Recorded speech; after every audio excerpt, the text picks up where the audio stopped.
Hey kids, how's it going? It's Mr. Hession. I hope you're staying safe and healthy.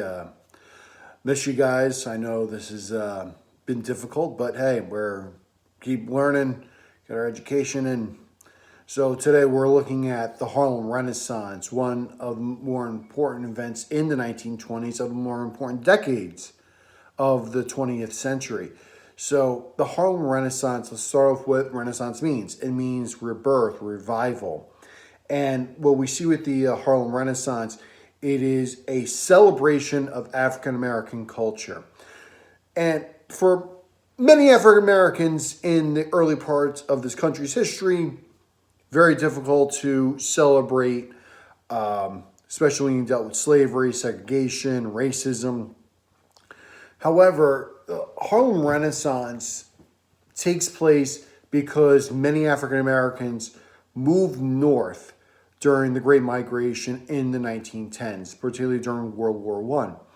So now you have African Americans who were living in distant rural areas of the country, limited communication with one another, coming together in urban centers. And that's where urban centers are awesome. I know now we're doing this whole social distance thing. We can't be near each other.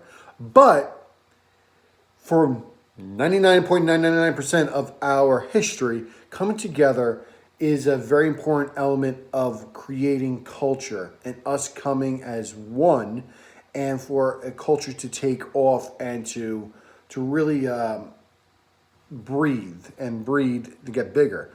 So when we look at the Harlem Renaissance, we see that African Americans who settled in Harlem by tens of thousands, the Harlem Renaissance is not shocking that it occurs.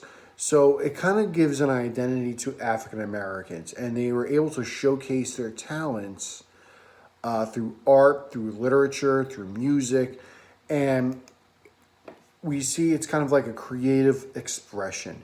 And we see African Americans having magazines, having newspapers, something that was unheard of in the early 1900s. So we see really the first American sort of like music identity is jazz, which is largely based off of African American music.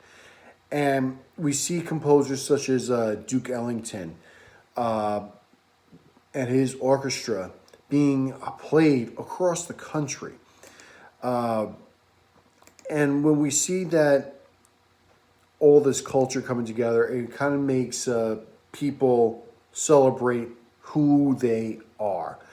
And we also see other notable African Americans such as Langston Hughes. And one of the documents that you're looking at today is a poem by Langston Hughes. So we also see African Americans, although still living in segregation, at least get exposed to have their culture exposed to white America.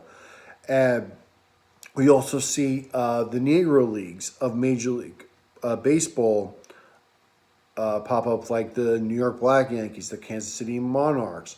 And although segregation is still taking place, the elements for the civil rights movement are planted in the 1920s, where we're going to break down a lot of barriers, okay, especially with Jackie Robinson in the 1940s.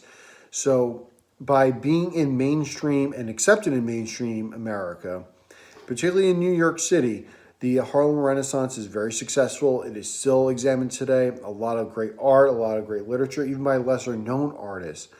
And if you watch the PBS documentary, news piece, you'll see a lot of different elements of Harlem Renaissance works. So again, be safe out there, kids.